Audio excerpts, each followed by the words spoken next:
여러분 안녕하십니까? 박완신 교수입니다. 오늘은 국민의 권익을 위해서 국가의 기본 법이 과연 어떤 것이 있는가, 특별히 국가 행정, 법령 제도에 관해 여러분과 함께 말씀을 나누고자 합니다. 저는 이제 박완신 교수입니다. 제가 이제 공직에서 한 15년 있다가 또 행정학으로 석사를 하고 박사를 해서 이제 법정대학 교수를 하고, 그리고 이제 사이버대 총장, 디지털 시대 총장을 하고, 지금 현재 국가 전문 자격사로서 행정 법률 관계, 또 행정사들에 대한 기본 교육을 중심으로 하고 있습니다. 그래서 오늘은 특히 제가 이제 구청에도 주민자치위원을 하고 있기 때문에 특히 국민의 권익을 위해서 우리가 공직자나 또는 전문 자격사나 또 우리 국민 모두가 꼭 알아야 될 법률 행정에 대해서 종합적으로 여러분과 함께 중요한 분야를 말씀을 드리고자 합니다. 제 소개는 여기에 소개가 나와 있습니다. 간단히 제가 말씀드리자면은 제가 이제 공직의 사무관 서기관으로 출발을 해서 서울대학교 행정대학원에서 사무관급 이상 야간부의 응시 자격이 주어지길래 신문에 공고를 보고 서울대학교 행정대학원에서 사무관 서기관 시절에 행정학 석사 학위를 받았습니다. 그리고 이제 박사 학위까지 받도록 합격이 됐는데, 특히 서울대학교에서는 위탁 교육을 받아야 되기 때문에 제가 그때 당시는 공직에 이제 책임자로 있었기 때문에 연구실장 또 방송 개통의 실장으로 있었기 때문에 제가 갈 수가 없어서 낮에 단국대학에 와서 박사학위를 했습니다. 행정학 박사. 대학은 법정대학 법학과를 나왔고요.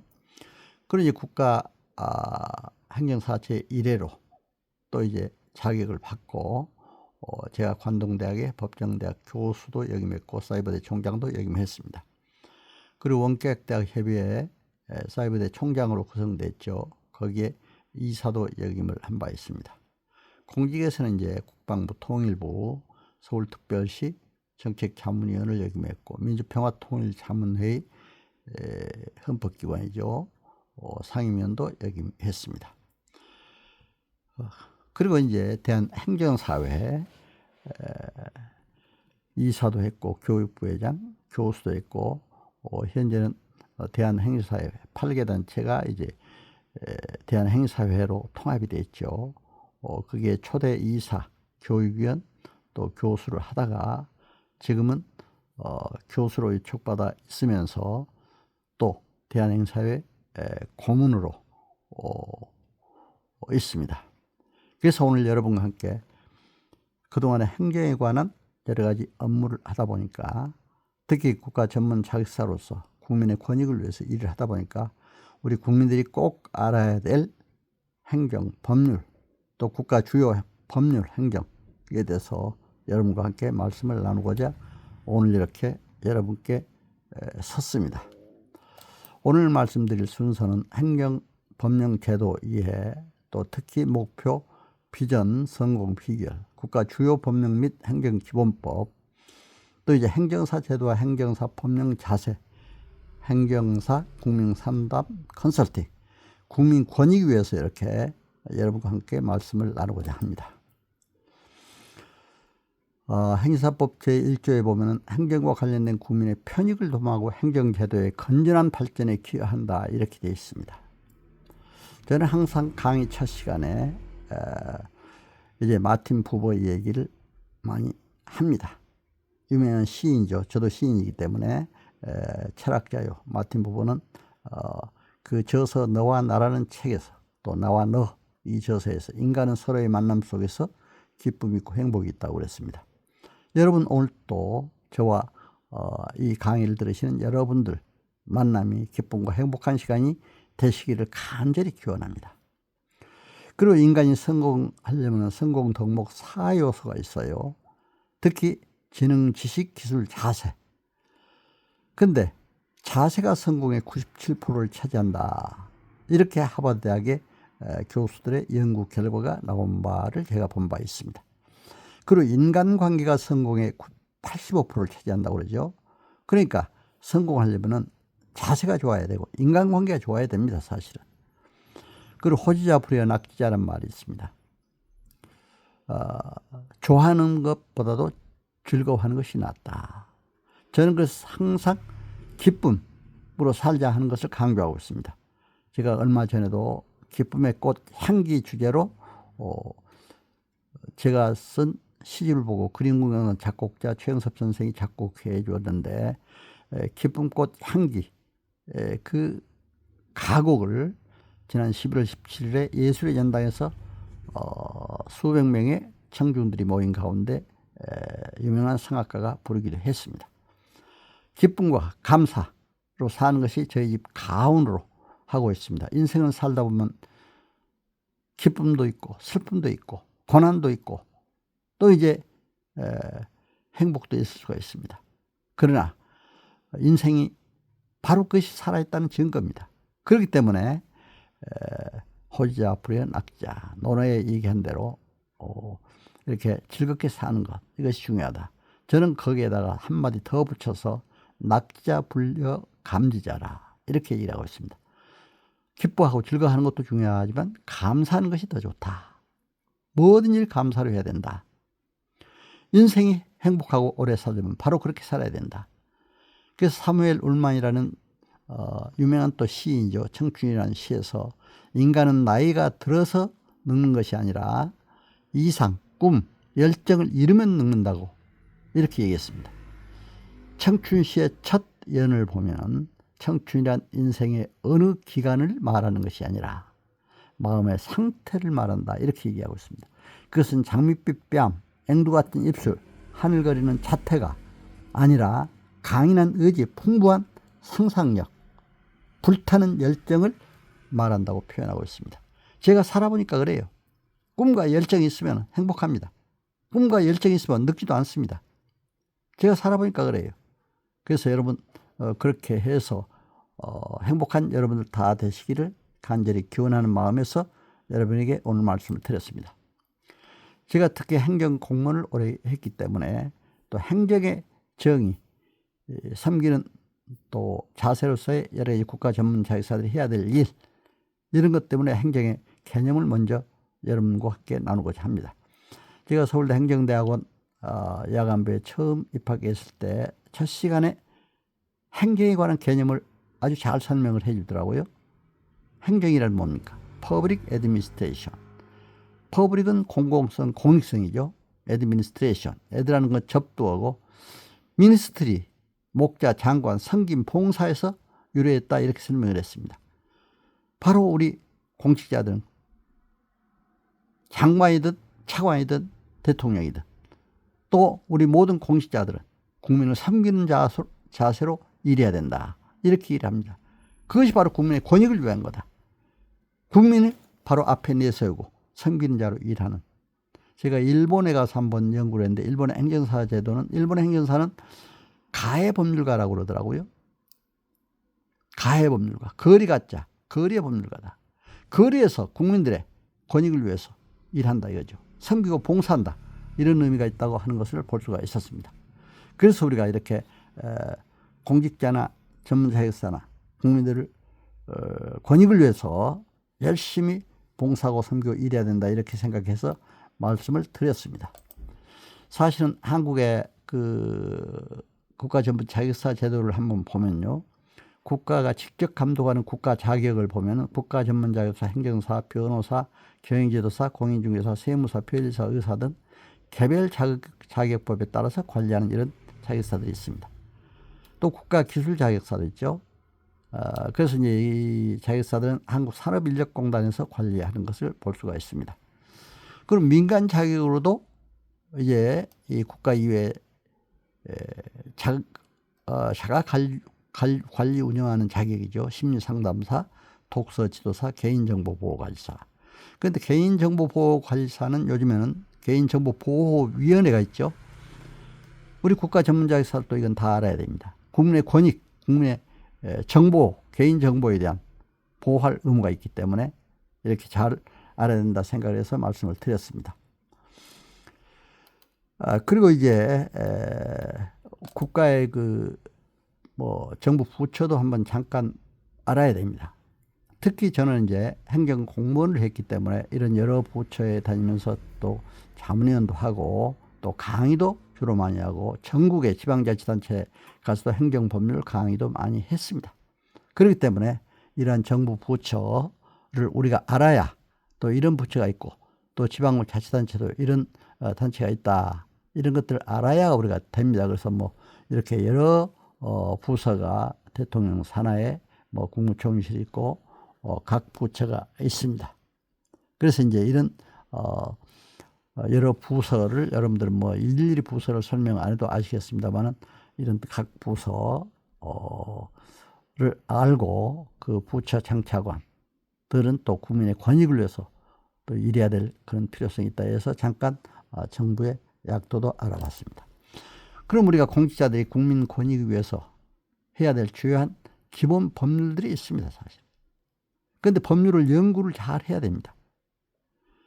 국가 법률 정보 시스템, 또 법제처 국가정보 법령정보센터, 또 대법원 대국민 서비스, 또 종합 법률 정보들을 알아야 됩니다. 특히 국가 전문 자격사들은 사법부에 관한 여러 가지 일들은 변호사들이 또 그게 해야 되니까 그거 그 민법, 형법 여러 가지 법도 다 알아야 되겠죠. 헌법부터. 그리고 이제 행정에 관한 법 이렇게 이제 그것은 또 우리 행정사들이 해야 될 일이니까 국가 전문자로서 이걸 알아야 된다 해서 말씀을 드립니다. 특히 제가 이제 행정사로서 사무실 내 가지고 지금까지 쭉 일을 해보니까 헌법부터 민법, 형법, 행정법, 행정기본법 등 다 알아야 되겠더라고요. 시행령, 시행규칙, 조례, 판례, 행정심판, 재결, 인용 사례 등 다 연구해서 알아야 됩니다. 이런 것들을 알려면 상당히 많은 우리가 연구를 해야 된다 이렇게 생각이 됩니다. 또 실무 경험도 필요합니다. 그래서 제가 법정대학 교수했고 공직에서 실무 경험도 했기 때문에 여러분들에게 말씀드립니다. 국가에는 5천여 가지 법령이 있습니다. 거기에 4,600여 가지가 행정에 관한 법령입니다.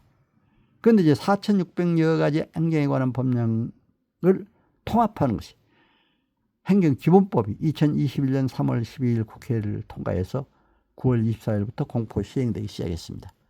행정기본법 모든 행정작용에 적용되는 법 원칙이죠.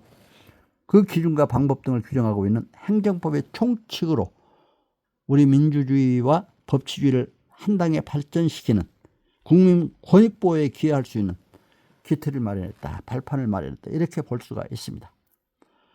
헌법은 우리 국가의 기본법이지만 또 이제 행정기본법도 알아야 우리가 행정기관에 관한 여러 가지 또 업무도 잘 해나갈 수가 있다.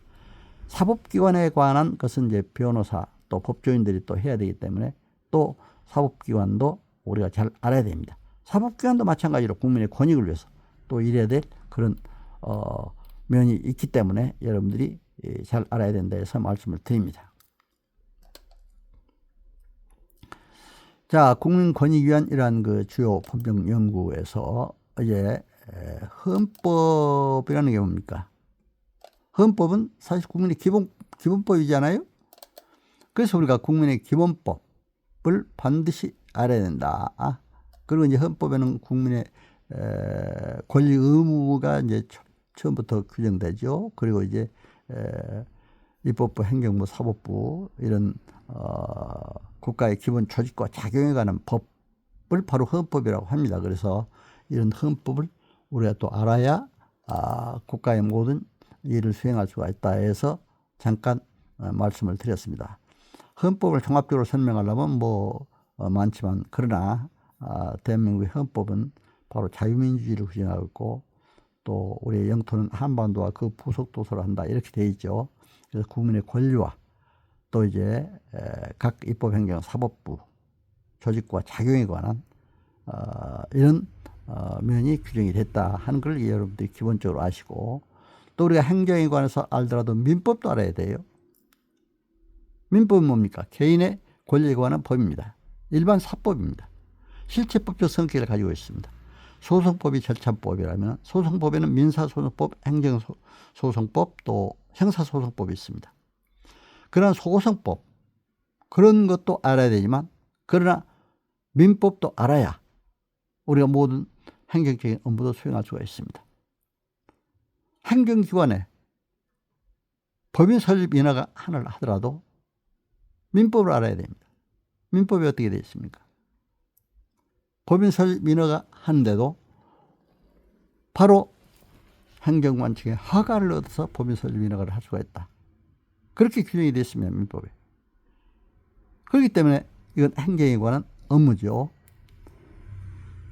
근데 이제 상법에는 보면은 이제 행정에 관한 법인, 공익법인이나 비영리법인은 행정에 관한 법인이죠. 그러나 또 상법상 법인은 영리법인이 있죠. 주식회사, 한명회사, 합자회사, 유한회사. 상법도 알아야 되잖아요. 국민의 권익을 위해서 상법상 법인을 또 설립할 때는 그런 면이 있다. 그래서 이제 우리가 민법을 알아야 된다. 민법은 개인의 권리에 관한 법이고 일반 사법이며 실체법적 성격을 가지고 있다. 이렇게 얘기를 했잖아요. 그런데 민법에서 법률 행위가 중요해요. 법률 행위는 일정한 법률 효과의 발생을 목적으로 하는 한 개 또는 수개의 의사표시를 필요 불가결의 요소라는 법률 요건이다. 이렇게 되어 있습니다. 법률 행위의 종류에는 단독행위, 계약, 합동행위가 있습니다. 행정행위는 권력적 단독행위라고 그러죠. 행정기본법의 기간에 관해서는 다른 법에 특별한 규정이 없으면 민법을 준용한다. 이렇게 되어 있습니다. 그러니까 민법은 행정에 관한 것도 준용이 되고 있습니다. 단독행위는 어떤 겁니까? 행위자 단독의 의사표시만으로 성립하는 행위입니다. 상대방 없는 단독행위는 재단법인 설립행위가 되죠. 상대방 있는 단독행위가 또 있습니다.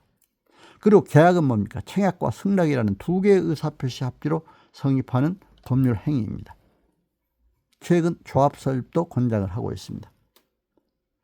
그러니까 계약과 청약, 승낙이라는 계약은 두 개의 의사표시가 있어야 한다. 그러니까 계약을 할 때도 서로 합의가 필요하잖아요. 그러니까 이것도 전문 자격사들이 알아야 돼요. 특히 공인중개사들은 계약서를 쓸 때 이런 계약법을 또 알아야 됩니다. 그렇죠?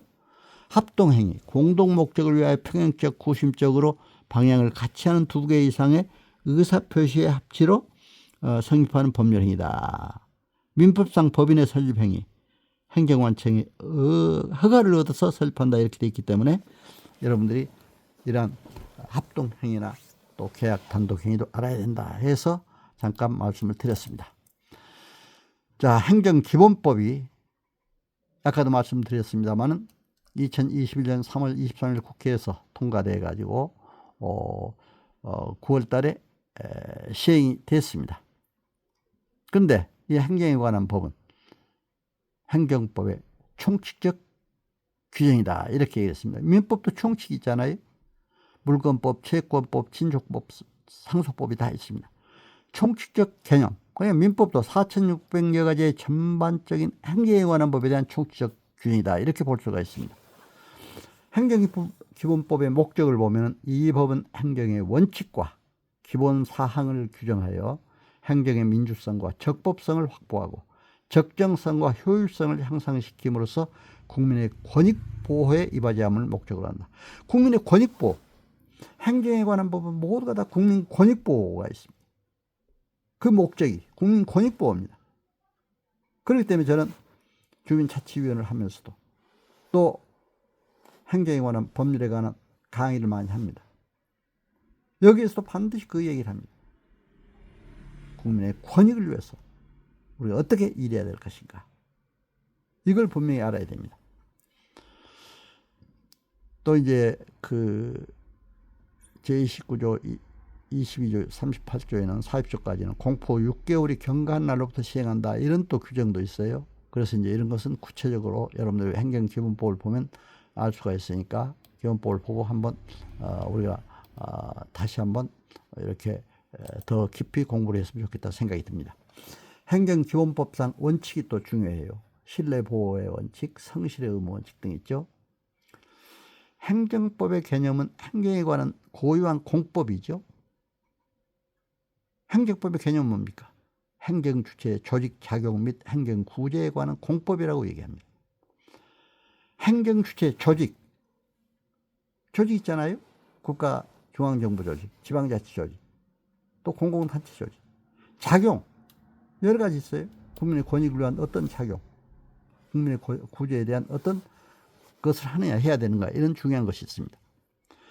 그래서 이제 여기에는 행정기본법의 기본 원칙은 2장 8조에서부터 13조까지 규정이 되어 있습니다. 첫째는 법치 행정의 원칙입니다. 8조에. 헌법에 합치돼야 됩니다. 헌법 제37조, 제107조. 반드시 헌법에 합치되는 행정을 해야 됩니다. 헌법에 위반된 행위는 안 됩니다. 평등의 원칙이 있습니다. 헌법도 이것도 구조의 평등의 원칙이 있죠. 행정처는 합리적인 이유 없이는 차별을 금지해서는 안 된다. 국민에게 평등권을 위반해서는 안 된다. 이렇게 생각이 됩니다. 그러니까 남녀 간에도 절대로 차별을 두면 안 되잖아요. 다만 이제 민주주의 국가에서는 평등권을 뭐라고 합니까?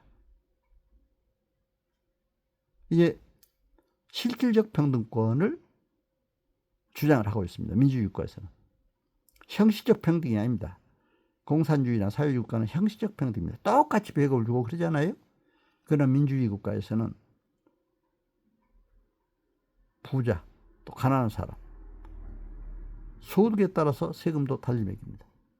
남녀, 성별에 따라서도 차등이 있는 데가 있습니다. 어떤 겁니까? 병역제도죠. 남자는 의무적으로 복무를 해야 됩니다. 여자는 지원제입니다. 그렇죠? 제가 예군사관학교에 가서도 강의를 많이 해봤습니다. 남북문제, 통일문제도. 그런데 거기에서 그래요.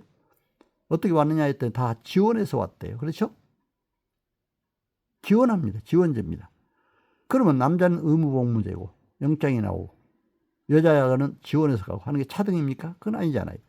여성은 가정도 돌봐야 되고 또 신체적으로나 여러 가지 또 남자보다는 좀 연약한 부분이 있고 하니까 거기에 하나의 의무복무제 또는 이제 지원제 이런 것은 실질적 평등이다. 이렇게 볼 수가 있습니다. 행정의 자기 구속의 원칙. 행정청은 동일사항에 관하여 동일결정 원칙을 지켜야 됩니다. 예를 든다면 법인 설립 인허가를 신청을 했는데 어떤 사람은 A라는 사람은 똑같은 조건, 똑같은 내용인데 똑같이 정관 만들고 다 이렇게 그 해당 요건에 맞춰서 신청을 했는데 어떤 사람은 법인 허가를 해주고 어떤 사람은 법인 허가를 안 했다 하면 그건 자기 구속의 원칙에 어긋나는 것이죠. 그렇죠? 비례 원칙, 공익사익 비례 원칙. 예를 들면 비례 원칙에 우리가 한번 예를 들어 생각해 보자면은 고속도로를 냈다. 그렇죠? 그럼 고속도로를 내면은 공익에 상당히 유익해요.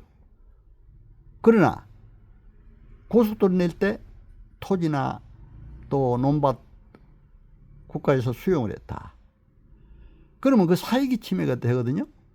그러니까 공익에 유익한 만큼 사익에도 그만한 비례해서 보상을 해줘야 된다. 그렇죠? 비례 원칙 그겁니다. 성실 의무 원칙. 이것은 민법 제2조에 신의 성실의 원칙에 따라서 모든 걸 업무를 하도록 되어 있습니다. 그러니까 민법의 원칙이 바로 행정법에도 적용이 됩니다. 권한남용 금지의 원칙. 권한도 남용하면 안 됩니다. 신뢰보호 원칙. 우리 공직자들이 권한 남용하면 안 되지 않아요? 그래서 신뢰를 줘야 됩니다. 국가 전문 자격사들도 국민들에게 상담할 때 신뢰를 줘야 됩니다. 신뢰보호 원칙이 중요합니다. 공직자도 국민에게 신뢰를 줘야 됩니다. 부당결부 금지의 원칙. 행정작용과 관련 없는 의무 부과해서는 안 됩니다. 예를 들면 건축과 같이 다른 토지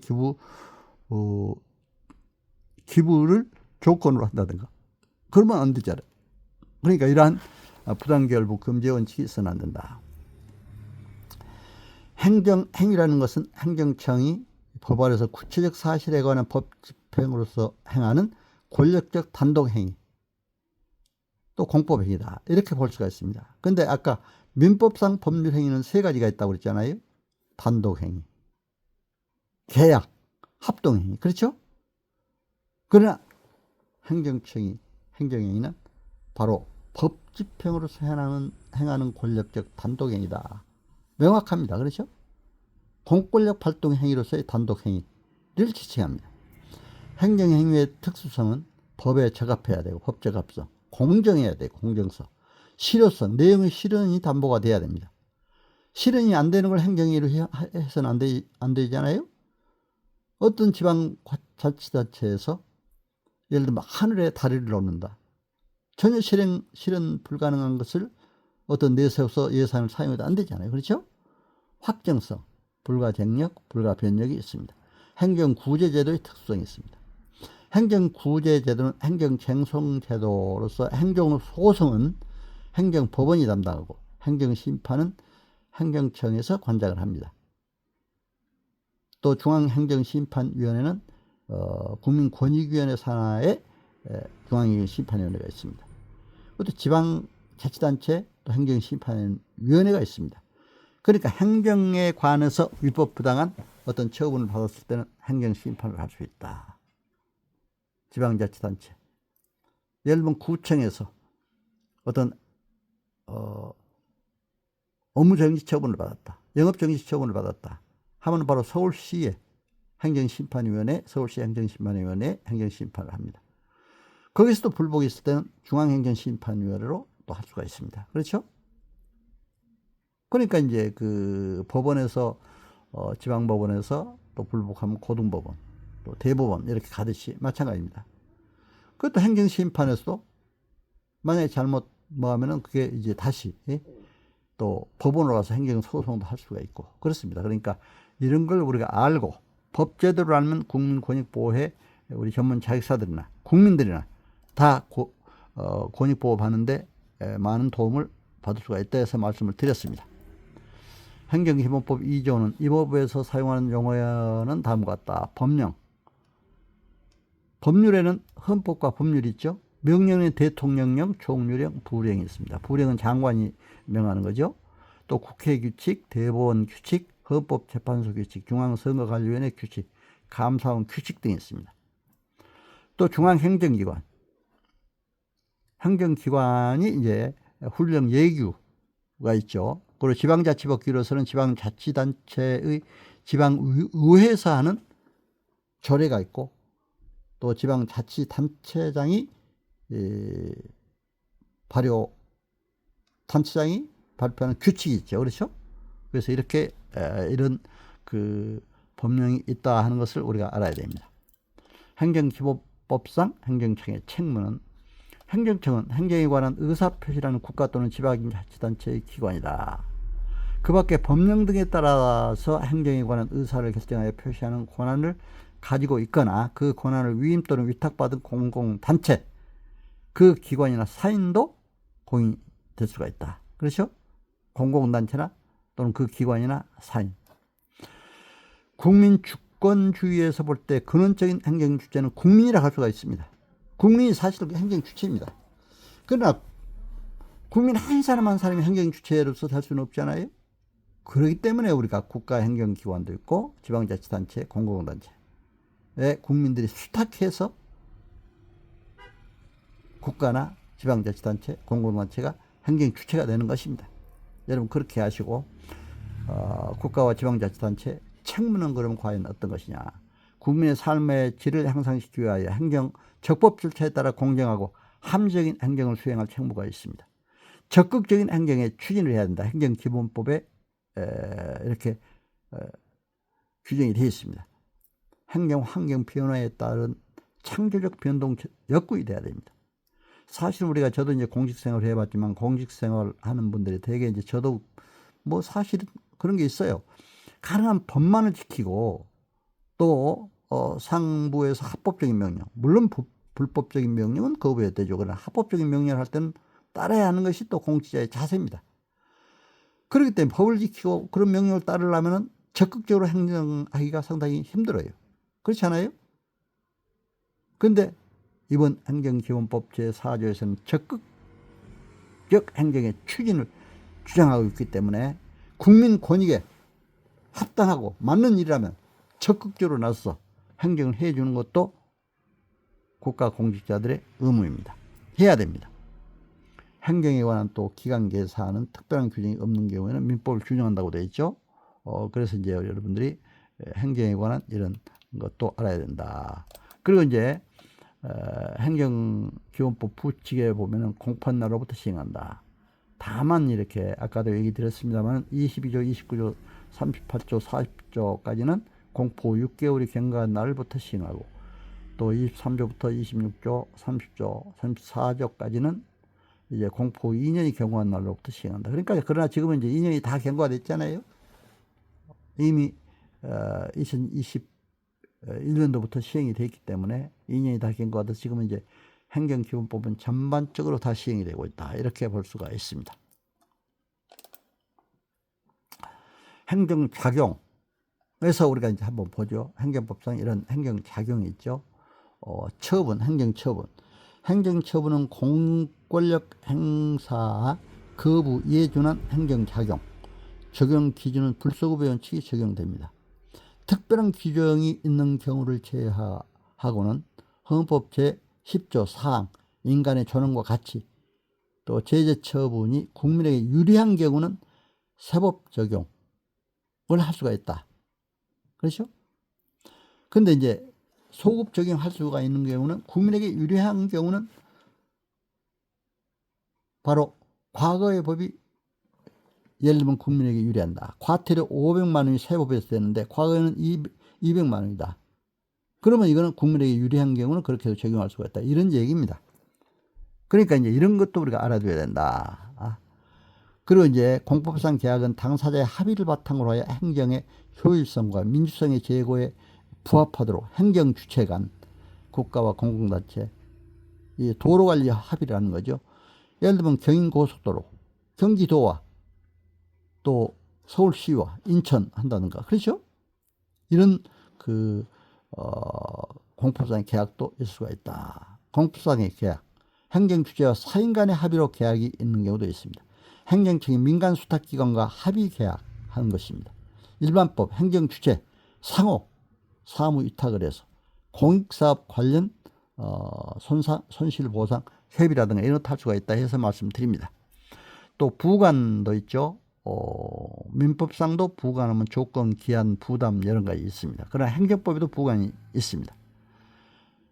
처분에 재량이 있는 경우 조건, 기한, 부담, 철회권 유보를 붙일 수가 있습니다. 주된 인허가를 받으면 법률로 정한 바에 따라서 그에 관련된 인허가는 받은 것으로 본다. 예를 들면 재건축 승인 시에 도로 정용 인허가 의제를 하는 경우입니다. 재건축을 승인해 주면서 바로 그 주변 도로를 사용할 수 있다는 의제해 주는 것이죠. 이런 것도 우리가 알아야 된다 해서 말씀을 드립니다. 행정기본법 또 인허가 기준의 의제도 지금 잠깐 말씀을 드렸죠. 그리고 이제 행정작용. 행정작용에는 이제 행정 강제가 있고 이의신청 또 과징금 이런 게 있습니다. 행정 목적 달성을 위해서 필요한 경우 법률로 정한 바에 따라서 행정상 강제, 행정 대집행, 불법 건축물 미철거 시 행정청이 대신하여 철거해 준다든가 이행강제금 의무 불이행 시 금전 납부를 한다든가 직접 강제는 강제 징수하는 거죠. 국세청에서 또 즉시 강제도 하는 거 있습니다. 또 도로 폐쇄 시 경찰이 즉시 폐쇄할 수도 있습니다. 그렇죠? 그리고 이제 과징금은 과징금 법령 등에 따른 의무 위반자에 대하여 과징금 부과를 합니다. 공익을 해할 우려가 있는 경우 영업정지, 처분 같은 것 공과금 부과, 과징금 부과로 또 대체할 수도 있습니다. 가능해집니다. 수리 여부에 따른 효력, 법률의 신고로서 수리가 필요하다고 명시되어 있는 경우는 행정처에 수리하여야 효력이 발생합니다. 이의신청, 행정심판의 대상이 된 처분이 있을 때 처분 받은 날로부터 30일 이내에 이의신청을 해야 됩니다. 행정심판과 행정소송을 함께 해도 되고 또 임의적 선택을 해도 됩니다. 그러나 필요적 행정심판 전치주의가 적용되는 것은 있습니다. 그것은 뭡니까? 별도로 행정심판 제척기간, 처분이 있은 날로부터 180일, 안 날로부터 90일, 또 이렇게 행정심판을 할 수가 있습니다. 그리고 이제 1년이 지나면 제재 처분이 확정되는 날로부터 1년이 지나면 제재 처분이 이제 가능한데요. 법령을 위반했거나 또 5년이 지나면 제재 처분은 불가합니다. 재심사는 위조, 변조, 거짓 진술 시 가능합니다.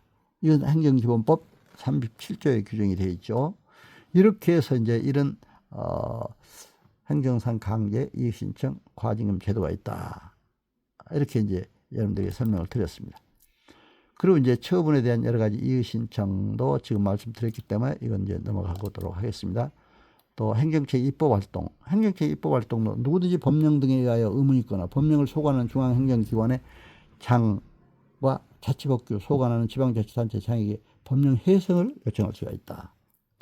저는 이제 실제적으로 그 법령 해석에 대해서 업무를 한번 해봤어요. 법인 설립 인허가를 하나 했는데 서울시에서 그런 일을 하더라고요. 아주 그 법인 설립 인허가가 굉장히 많이 들어온대요. 몇천 건씩 또 들어오고 어느 때는. 그래서 이걸 이제 인허가 신청에 대한 법령 해석을 법제처에 의뢰해서 그 답변 받은 것을 우리한테 알려주더라고요. 그러니까 중앙기관에서 해야 될 경우가 있고 또 이제 법인 설립을 지방행정기관에서 해야 될 경우가 있는데 법제처에서 해석한 것이 그때 그렇게 나온 공문을 제가 본 적이 있습니다. 광역시도 단위로 2-3개 이상 지회가 설립된 경우 그것은 국가기관에서 설립 인허가를 해야 한다. 그러나 서울시 안에만 주소가 있는 경우라든가 대전시, 대구시, 광주시, 부산시 이렇게 광역시도 단위로 한 군데만 주소가 있는 그 관청에 지방자치단체장에게 법인 설립 인허가 신청을 해야 된다. 이렇게 법률 해석이 나온 것을 볼 수가 있었습니다. 그러니까 이런 것도 우리가 잘 알고 국민 권익을 위해서 이런 행정적인 활동을 해야 된다 해서 여러분들에게 잠깐 말씀을 드렸습니다. 행정기본법의 제정 기대 효과는 법치행정의 완성 및 국민 권리 보호를 강화했다. 이렇게 볼 수가 있습니다. 제가 오늘 국민 권익보호와 관련해서 여러분과 말씀을 드리고 있습니다. 법집행 원칙, 기준을 명확하게 규정했고 법치행정을 완성했다. 이렇게 볼 수가 있습니다. 국민이 법집행을 쉽게 예측하여 자신의 권리를 보호받을 수가 있게 되어 있습니다. 적극 행정 구현이 또 되어 있다고 그랬죠. 아까 행정법에 행정의 적극적 추진 의무를 선언함으로써 공직사회의 인식 및 행태를 전환하게 됐다. 이렇게 볼 수가 있습니다. 제4차 산업혁명 및 규제혁신을 촉진할 수 있다. 국민 편익 중심, 규제혁신, 원칙 정립, 인허가 의제 절차를 간소화하는 그런 제4차 산업혁명 시대 AI, 디지털 행정. 그래서 요즘에 행정안전부라 국민권익위원회 에서 나온 발표를 보면 디지털 행정에 필요한 이러한 행정에 대해서도 발표한 걸 볼 수가 있습니다. 그리고 행정법 체계 효율화, 유사, 공통제도, 체계화, 행정법의 통일성, 효율성을 제고하고 국민과 공무원의 혼란을 해소해야 된다. 그래서 이제 사실은 국민들도 공무원 행정기관에 대해서 알아야 돼요. 또 행정법, 헌법, 이런 행정과 관련된 법들을 알아야 돼요. 그래야 국민들이 자기 권리를 보호받을 수가 있습니다.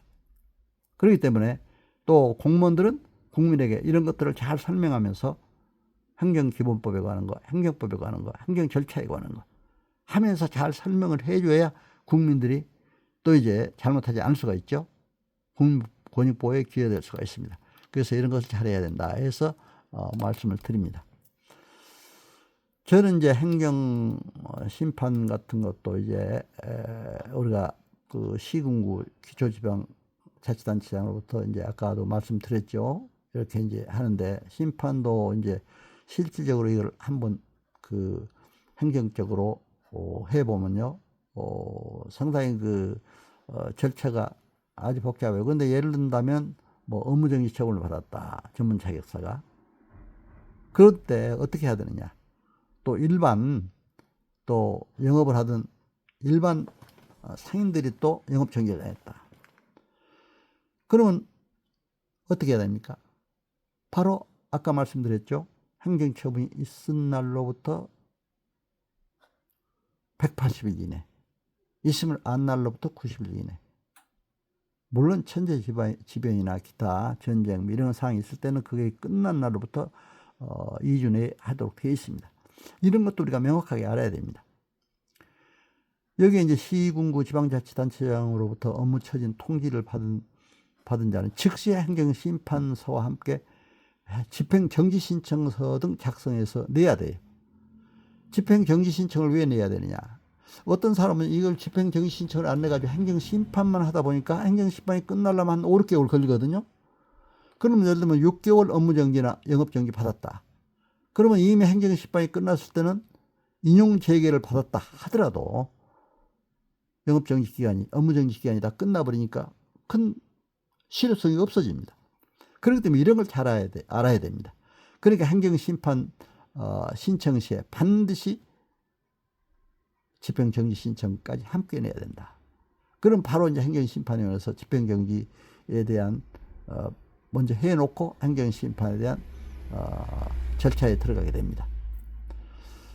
그 이제 통보 받으면은 이제 해서 이제 집행정지나 바로 이제 통보를 하면은 일단 영업정지, 업무정지가 이제 그대로 업무를 하면서 행정 심판할 수가 있잖아요. 그러면 이제 그 행정청에서 또 이제 시군구청 그 영업정지, 업무정지 처분을 한 기관에다가 또 보내요. 그러면 거기에서 이제 답변서를 송달을 받은 로부터 10일 바로 답변서를 보내오게 됐습니다. 그럼 또 답변서 받은 날로부터 행정심판하는 국민들은 10일 내 보충서면을 또 제출해야 됩니다. 그래서 이제 그런데 이제 업무정지 처분이 보통 6개월 이상 났을 때는 벌금형, 뭐 징역형까지, 형사벌까지 규정돼요. 그럼 경찰에도 고발돼요. 그런데 이게 경찰에서까지 그런 통보가 옵니다. 와서 진술하도록. 그럼 경찰에서 또 그게 이제 끝나지 않고 검찰까지 올라갈 수가 있습니다. 이런 것 그러니까 우리가 형법도 알아야 되겠더라고요. 형법도 알아야 됩니다. 형사 절차는 형법을 또 알아야 되니까. 그래서 여기 때도 이제 증거도 잘 제시하고 영업정지 처분에 해당하는 일이 없다는 증거, 또 그런 확실한 증거, 입증자를 제출해야 됩니다. 그래서 이제 경찰이나 검찰에서 혐의 없음 처분이 나오면은 이제 행정심판위원회에서 그걸 제출을 하면은 다시 이제 구청에서도 또 이제 답변서가 또 와요. 그런데 이제 이런 경우도 그러더라고요. 또 이제 시군구청에서는 행정 처분을 한 행정기관에서는 형사벌과 행정벌은 다르니까 형사벌에 무혐의 처분이 나왔다 하더라도 행정벌은 그대로 업무정지나 영업정지를 해야 된다. 이렇게 이제 답변서를 또 제출을 해요. 그럼 거기에 따른 또 보충서면도 잘 내야 됩니다. 또. 그래서 이런 것도 잘 내서 증거를 정확하게 해가지고 내면은 결국에 행정심판위원회에서 결정을 하는 것이죠. 결정을 해서 이제 기각재결이 있고 인용재결이 있는데 인용재결이라는 것은 법원에서 승소하는 거죠. 그렇죠? 행정심판위원회에서 승소하는 겁니다. 심판을 신청한 게 영업정지 처분, 업무정지 처분을 이제 취소하도록 하는 그런 했을 때 취소를 인용하는 거죠. 받아들여지는 거죠. 그러니까 이제 이때는 바로 법원에서 승소하는 거나 마찬가지다. 그래서 이런 것도 알아야 앞으로 국민 권익 위해서 국민 기본권, 행복 주권, 최세 이제 그런 노력을 다 해나갈 수가 있다 해서 바로 실제 사례도 이렇게 말씀을 드렸습니다. 그리고 이제 행정사와 행정심판 문제 이런 것도 이제 우리가 잘 여러 가지 이제 해야 되고, 행정심판 전치주의라는 게 있죠. 그래서 먼저 행정심판을 하고 행정소송을 가야 됩니다, 사실은. 그런데 이제 행정심판 전치주의는 임의적 심판 전치주의가 원칙이에요, 행정심판. 그런데 행정심판을 먼저 해도 되고 행정소송을 가도 됩니다. 행정에 관한 위법사항이나 부당한 사항이 있을 때. 그런데 위법사항이 반드시 분명할 때는 행정소송을 또 먼저 갈 수가 있어요. 그렇잖아요? 그런데 필요적 행정심판 전치주의가 적용되는 경우가 있어요. 그것은 어떤 겁니까? 특별법상 공무원 징계 처분, 토지수용 재결, 노동위원회 재결, 세법상의 처분, 음주운전, 이것은 반드시 행정심판을 먼저 거쳐야 됩니다. 먼저 거치고 행정법원에 행정소송으로 가야 됩니다. 여러분들 이것도 꼭 아셔야 돼요. 그래야 국민들도 이걸 알아야 국민 권익을 보호받을 수 있고, 또 이제 법원이나 행정법원이나 또 행정심판위원회에서도 이걸 잘 알아서 국민 권익을 위해서 처리할 수가 있습니다.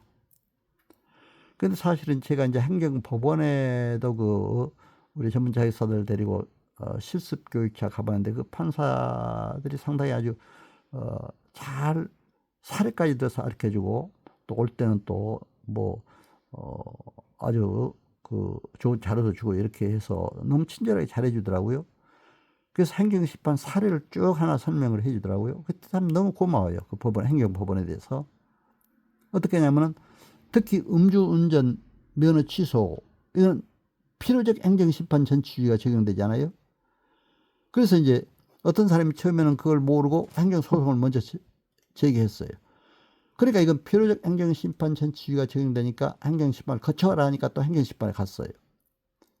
그런데 행정심판에서는 이제 사실은 거기서 인용 재결이 안 되고 왔어요. 그때는 증거를 제대로 못했어요. 그래서 행정법원에 행정소송을 하면서는 증거를 잘 댔어요. 자기가 음주운전을 하는 거 아니다 하는 걸 입증을 했어요. 어떻게 했냐? 저희가 술 한잔 먹고 기사를 불러서 갔는데, 기사가 처음에 예약은 얼마로 했는데 좀 더 달라고 그러더래요, 계속.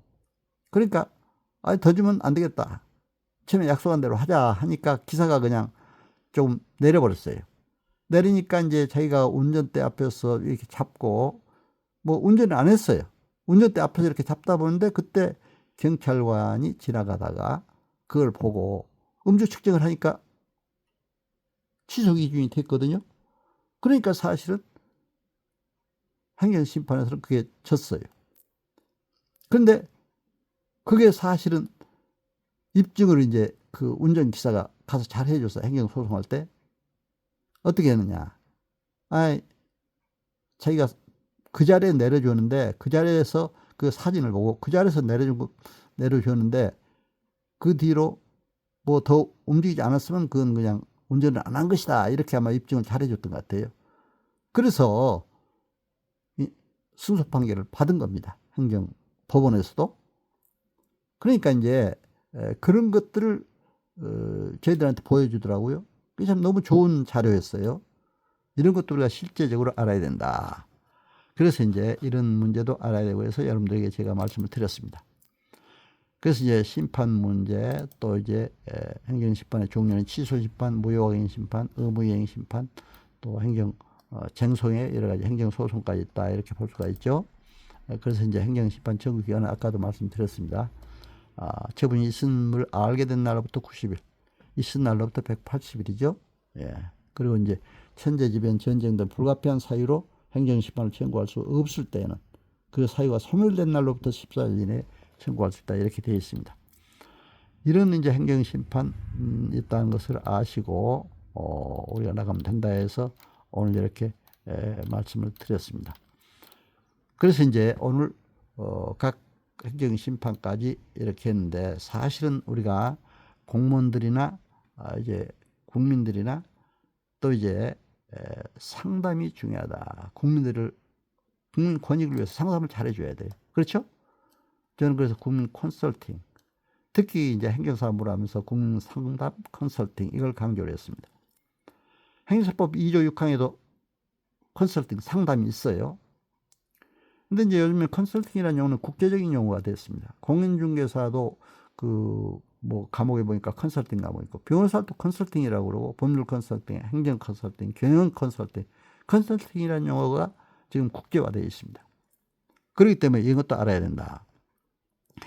행정사법 제2조 6항에도 보면 행정관계, 법령, 행정에 대한 상담 또는 자문, 이걸 행정 컨설팅이라 저는 이제 용어를 붙이고 이렇게 컨설팅을 잘해야 된다. 그리고 이제 컨설팅이라는 게 뭡니까? 효율적인 행정사 업무 수행을 위해서 철저한 자기관리, 행정법령의 정보화 시대, 행정사 사무관리 습득을 잘 해줘야 되고, 국민들에게 이런 수행을 위해서 잘 이렇게 조직 인사, 재무관리, 마케팅, 필요한 정보, 경영 전략, 고객 수요에 맞는 행정 서비스, 컨설팅으로 바로 국민 권익을 위해서 잘 상담도 해줘야 됩니다.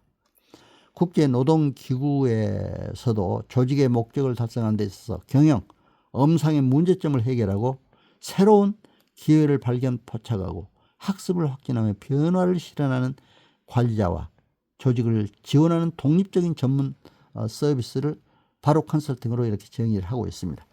그래서 이런 것이 중요하다 해서 말씀을 드렸습니다. 그런데 이제 여기에 컨설팅에서 중요한 거는 참 국민 편익 상담 컨설팅, 제가 기법에 대해서 말씀드리고 오늘 강의를 마칠까 합니다. 아리스토텔레스, 고대 그리스의 철학자죠.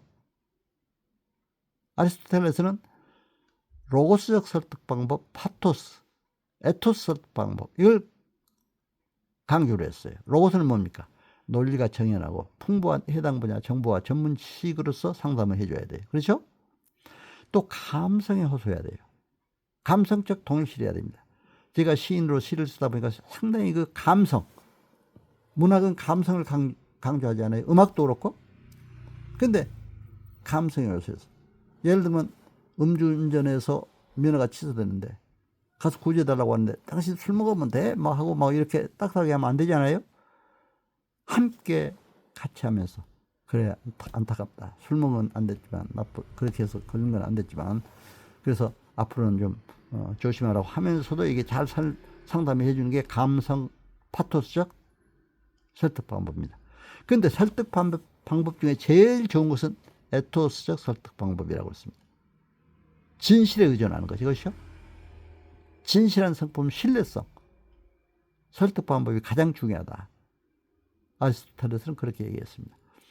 여러분 생각해 보세요. 우리 인간관계도 신뢰성이 가장 중요해요. 아까 서두에 말씀드렸습니다. 성공하는데도 자세가 중요하다고 그랬잖아요. 자세는 지능, 지식, 기술, 자세, 이 4대 성공 덕목 중에 자세가 제일 중요하다. 남에게 믿음도 주고 신뢰도 주고 진실해 보이고, 그렇죠? 그런 자세가 있으면 성공해요. 처음에는 좀 그게 늦어질 줄 몰라요. 성공. 막 처음에는 좀 실력에 따라서 지식이 좋고 또 지능지수가 높은 사람 막 어디다 기업체나 또는 국가기관에서 먼저 들어갈 수가 있어요. 그러나 장기적으로 보면 신뢰성이 중요하다. 그렇죠? 에토스. 그러니까 아리스토텔레스도 그렇게 주장했다. 그러니까 없는 전문 자격사들은 특히 국민에게 신뢰성을 줘야 된다. 그렇죠? 국가 공무원도 국민에게 신뢰성을 줘야 된다. 저는 그렇게 봅니다. 거짓말하거나 불의하거나 약간 사기성이 있는 그런 걸 상담하면 절대로 안 되잖아요. 그렇죠? 경영학자 피터 드라카도 그런 얘기를 했습니다. 경영이란 인간 경영이요. 인간 경영의 뿌리에는 근면과 진실, 사랑이 필요하다. 너무 멋진 말이에요. 이런 삶의 자세가 혁신 경영을 이끄는 중심이다. 경영이란 인간 경영이요. 인간 경영의 뿌리에는 근면과 진실, 사랑이 필요하다. 얼마나 멋있는 얘기입니까? 그렇죠? 이런 삶의 자세가 혁신 경영을 이끄는 중심이다. 이렇게 얘기를 하는 건 너무나 이 피터 드라카의, 이 경영학자 피터 드라카의 얘기가 마음에 들어요. 그래서 이제 결론적으로 오늘 국가 우리 전문자회사나 국가 공무원이나 모두가 다 그 행정기본법이나 행사법이나 기타 전문자회사법이나 국민 권익을 위해 일하도록 되어 있습니다. 국민 권익을 위해서 우리가 어떻게 해야 될 것인가. 그러려면 우리가 먼저 헌법부터 민법, 형법, 행정법, 행정기본법, 또 행정절차법, 민원 처리에 관한 법, 이런 모든 개인정보보호법, 모든 법을 잘 알아야 됩니다. 그렇게 알아야 되지만, 그러나 중요한 것은 뭡니까? 감성에 호소되지만 신뢰를 줘야 된다. 국민들에게 믿음을 줘야 됩니다. 저는 그래요.